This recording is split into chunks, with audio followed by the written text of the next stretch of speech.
Hello, everyone. Welcome to another episode of Opinionated Diva Presents Plenty of Tiff.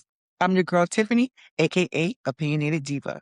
Now, we have officially hit episode 13. Some people see that number and get a little shaky, thinking it's a bad omen, like Friday the 13th. But you know how we do. Jason be damned, okay? On this podcast, 13 isn't a curse, it's a milestone. It's for those of you who have been down since episode 1 and those who are just joining the ride. Welcome to the jungle. We've survived 12 weeks of chaos just to get to another one. And trust me, the energy today is anything but unlucky. So let's get into it. Let's start with the Diva Drop. You know your girl loves a good true crime mystery, okay? But this week, the real mystery is why these millionaires are out here living like they're in the 90s classic Boys in the Hood. We've got gunshots, high-stake gambling debts, and a kidnapping plot that sounds like a rejected episode from Power, okay? So make sure your AirPods and headphones are snug and volume on high. The law was real busy this week. Let's start in Hollywood, Florida. Monday night, April 6th, at the Seminole Hard Rock Hotel and Casino, Offset is outside at the valet, probably waiting on a car that costs more than my life. And then, pow, chaos erupts. It wasn't just a drive-by, it was a physical altercation that escalated. Reports say Offset got into it with little TJ and his crew. Allegedly, Offset was putting a pause on TJ, and as Offset started to walk away, shots were fired. Offset ended up being hit in the leg and was rushed to Memorial Regional Hospital with non-life-threatening injuries. He is very lucky. People think getting shot in the leg isn't as bad as other areas of the body where vital organs reside, but that femoral artery says and will continue to say, I can't tell you how many victims on First 48, one of my favorite crime shows, have met their demise by that, getting shot in the leg. But I digress. As if getting shot wasn't bad enough, I want to know who was the person, his dog, that FaceTimed him from his hospital room, freshly shot and showing visible signs of allegedly being pistol whipped, and thinks, you know what? Let me take a screenshot of this FaceTime for the gram. That literally had the text overlay saying, my dog healing. I'll just quote the three wise men known as Houdini. Friends, how many of us have them? Wait, what three wise men did you think I was talking about? But in any event, I can't even blame the friend because then we see the TMZ footage of Offset later on smoking what is 1,000% a Newport Menthol 100. Honey, forget going to the ER for a gunshot. Smoking Newports will teetotally get you one step closer, in the words of Drew Hill, 5 steps to eternity on being featured in a COPD commercial. All of this for what? What is the motive? Well, the streets in Ebro are talking. Ebro came out and apologized for bringing up a $5,000 Super Bowl bet, but that's pocket change, right? Motor City Casino in Detroit, however, is actually suing Offset right now for $100,000. They say he opened a credit line, gambled it away, and when they tried to pull the funds, non-sufficient, honey.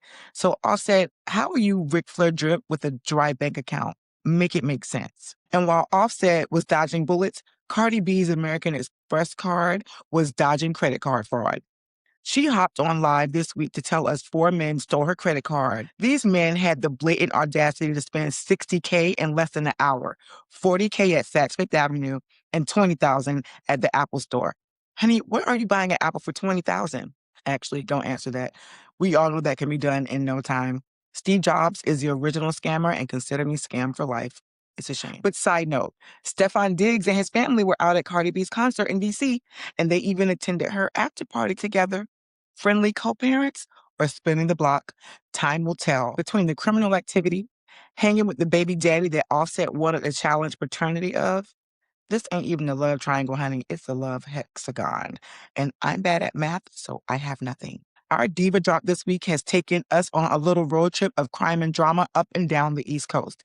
But now let's move it to Dallas, Texas, because the situation with rapper Gucci Mane is dark, messy, and frankly, confusing. The DOJ announced that rappers on Gucci Mane's 1017 record label, Pooh Shiesty, Big 30, and get this, Pooh Shiesty's daddy, Lontrell Williams Sr., have been hit with federal charges.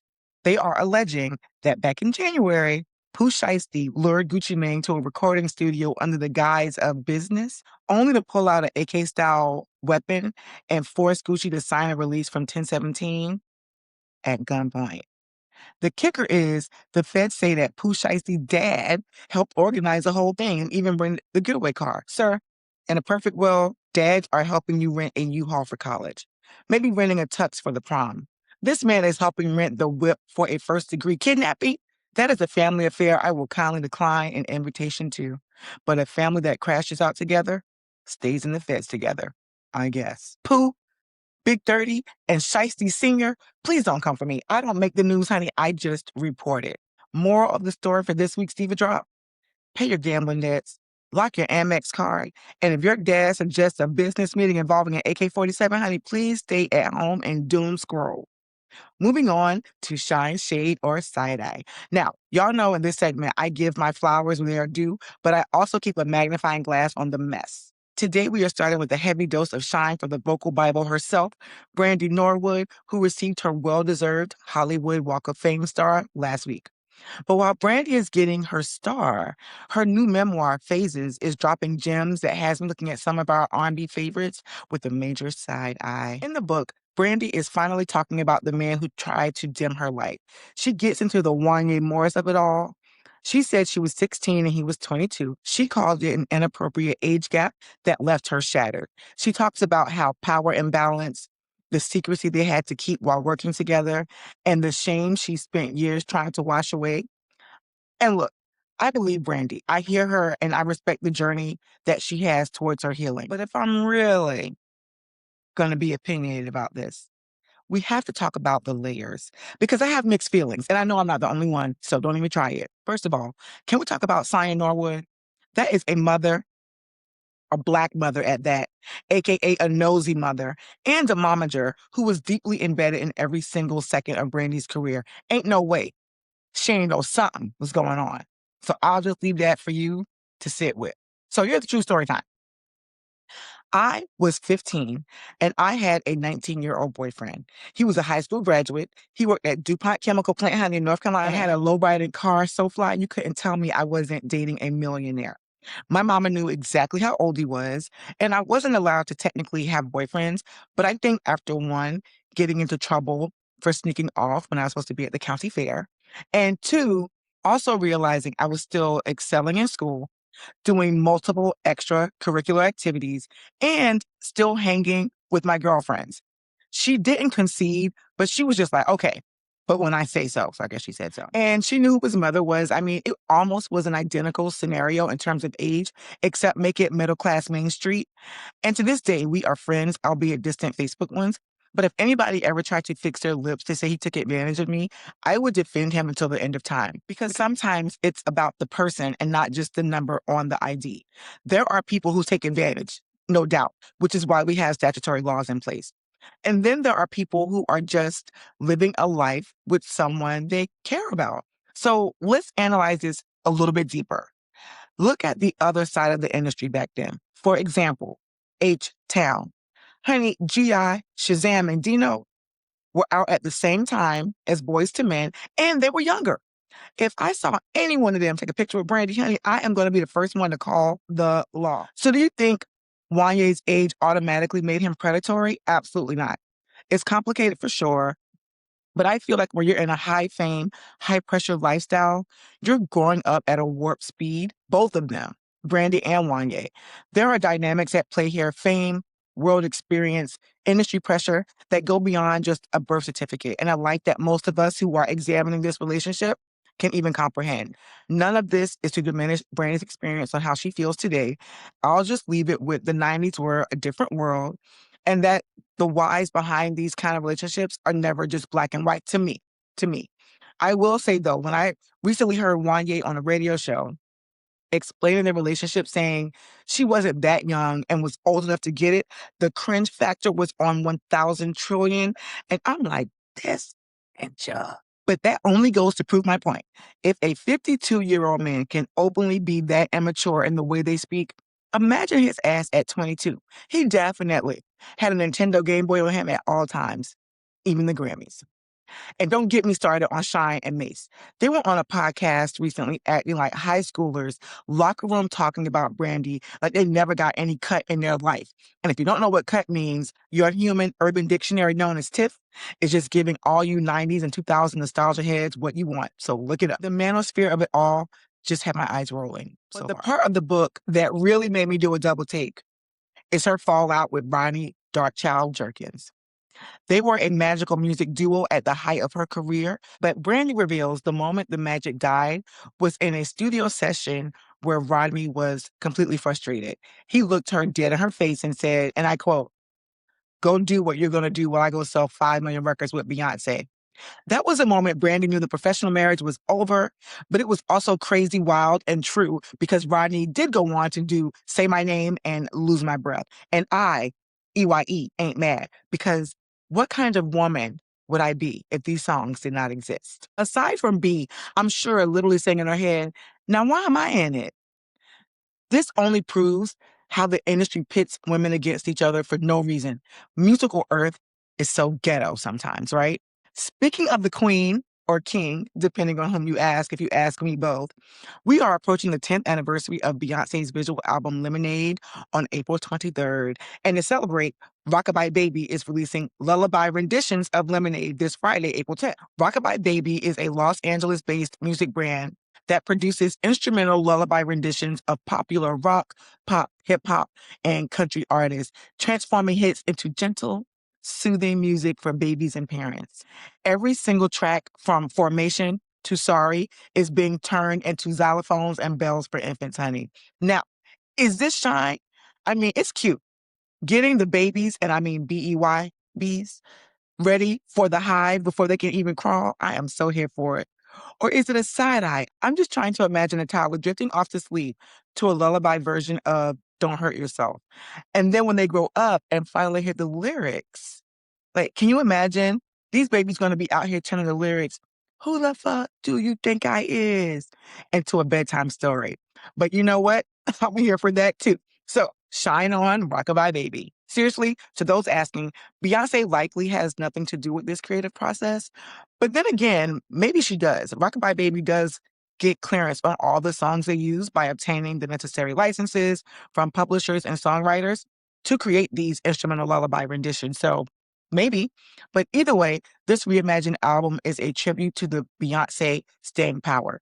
10 years later, and we're still trying to find a way to squeeze every drop out of those lemons. And completely unrelated topics, I want to bring some shine, shade, or side eye to a couple of local stories that have made their rounds trending on the internet. Okay, let's give Hollywood a little rest right now. A Chick-fil-A employee down in Kinston, North Carolina, Jaden, an 18-year-old just trying to get through his shift, honey, found 2 envelopes in the men's bathroom stuffed with nearly $10,000 in cash. Now, let's be real. For most people, finding 10K in a bathroom stall is an immediate sign from the heavens to go pay some of them bills, okay? But not Jaden. He isn't just an employee, honey. He is a Chick-fil-A employee. He turned it in immediately saying, that's not what Jesus would have done. It turns out the money belonged to a man who had just withdrawn it from 2 local banks for a major purchase. So a shine to Jaden for that Southern integrity that somehow seems to lose its way during local, state, and presidential elections. But let's think about this too. Does this timing feel a little too perfect? Because just last week, the timeline was in shambles over those viral videos of Chick-fil-A employees out there shaking everything their mama gave them in the back of that kitchen. We went from my pleasure to my goodness real quick. But suddenly, right after the whole titty shaking scandal that threatened the holy image of the brand, which I never saw that anyway, like they definitely shouldn't have been fired for sure. But also, these young people would do anything for a viral moment, won't they? But I digress. First that. But then we get this national news story about a teenager who says money is useless without character. I don't know. It's giving a little side eye. Chick-fil-A's PR team works harder than the devil, okay? They saw those viral dances and said, quick, find us a miracle. We need to remind the people that we love Jesus. It's a heartwarming redirect. Classic, right? One week is thirst trap in the kitchen, and the next week it's honesty is a stairway to heaven. So I'm going to give some partly cloudy shine. I'm happy the rightful owner got his money. And I'm also happy that Jaden is being recognized for his good deed and also for accepting the $500 reward, which he was reluctant to take. But Jaden, if Jesus moved a man to give you money, who are you to not accept? But Chick-fil-A, don't think we didn't see the strategic move happening here. Okay? It just goes to show when you are closed on a Sunday, honey, you got nothing but time to plan a comeback. Let's move on from this story of returning thousands of dollars because it was the right thing to do to Jesus, be a good defense attorney because I'm keeping this not lost yet still found. In Jonesboro, Arkansas, a woman named Renee has the internet in a literal chokehold, and my opinion might be a little controversial for the holier than thou crowd. Renee was working for a company that mistakenly started paying her $1,650 an hour instead of her regular $16.50 an hour. Now, I don't know about y'all, but if I look at my pay stub and see I'm making CEO coins for an entry-level job, I'm not calling HR. I'm calling my travel agent. By the time the company realized their glitch, they had overpaid her by $20,000. And when they asked for it back, Renee basically said, "New phone, who this?" And she refused to turn it. A dime of it, none of it. She's since been arrested on a theft charge, and the company is legally coming after her. And here's my shade and a massive eye roll. The media is plastering Renee's name all over the internet, digital platform, like she's some kingpin. But the actual company, oh, they're keeping their name private. So typical. You're big enough to sue a woman for your own clerical error, but you're too shy to let us know who was asleep at the payroll desk. I'm going to go ahead and give a shine to Renee. I am all for keeping that money. It was not her mistake, and she should not have to pay for it, literally or figuratively. Why is it that when a corporation glitches and overcharges us, we have to jump through hoops and wait 7 to 10 business days for a refund? But when they overpay us, it's a criminal offense? Honestly, someone needs to start a GoFundMe for her defense right now, because if you're out here disagreeing and saying you should have handed it back, you can stay on that side, honey, because in this house of Tiff, we do not penalize people for corporate incompetence. If the system breaks in our favor for once, let us, Renee, live. Renee, girl, I hope that $20,000 was well spent, because if a company can afford to accidentally pay you $1,600 an hour, they clearly weren't hurting for the cash anyway. Am I right? Or am I right? All right, y'all, it's time to read the room. And today the room is feeling claustrophobic because of a certain press tour I really did not want to give any oxygen to, but here we are. Lamar Odom is back and he is everywhere. He's promoting this new Netflix documentary, Untold: The Death and Life of Lamar Odom, which just dropped on March 31st. First of all, can we talk about the title? The way they phrased it had half the internet on Google asking, wait, did Lamar Odom pass away? Why are you using death in the title for a man who is very much alive and sitting on a press junket? We do not need that kind of stress in our life, okay, or our timeline. Now, look, I understand wanting to own your narrative. I'm all for reclamation. But, honey, Lamar, we are reaching a point of Kardashian adjacent exhaustion. We've heard about the brothel in Nevada until we can literally draw the floor plan from memory. We've heard about the heartbreak, and God knows, honey, we've heard about the drugs. At some point, it stopped feeling like a testimony and it's starting to feel like a content loop. It's like Hollywood won't let this man heal in private because a trauma bond with the audience is more profitable than actual peace. But you know what? Honestly, I can't even blame Hollywood alone because Lamar, you are fully in on all of it. So whatever. It just makes me wonder, is this for Lamar's closure, or is it just the latest installment of the Kardashian cinematic universe? Because we are tired. TIYAD, TIRED, TIED. I want you thriving, Lamar. I want you out here living your best life. But do we really need a 90-minute high-definition play-by-play of your lowest moments every 2 years? Read the room. Stop making us spectators to your survival. Sometimes the most powerful story you can tell is the one you keep to yourself or tell your therapist. We've seen the death and the life. Now, how about we just see some privacy? Okay? Okay. And there you have it. That is officially a wrap for today, but the conversation doesn't stop there. You can catch me over on Instagram and Spill at Opinionated Diva, on TikTok at The Opinionated Diva, And make sure you head over to YouTube to hit that like button, subscribe so you don't miss a drop, and share with somebody who needs to hear some truth today. And that is the Opinionated Diva with 2 E's. So I appreciate y'all. Y'all know how I feel. And until next time, peace.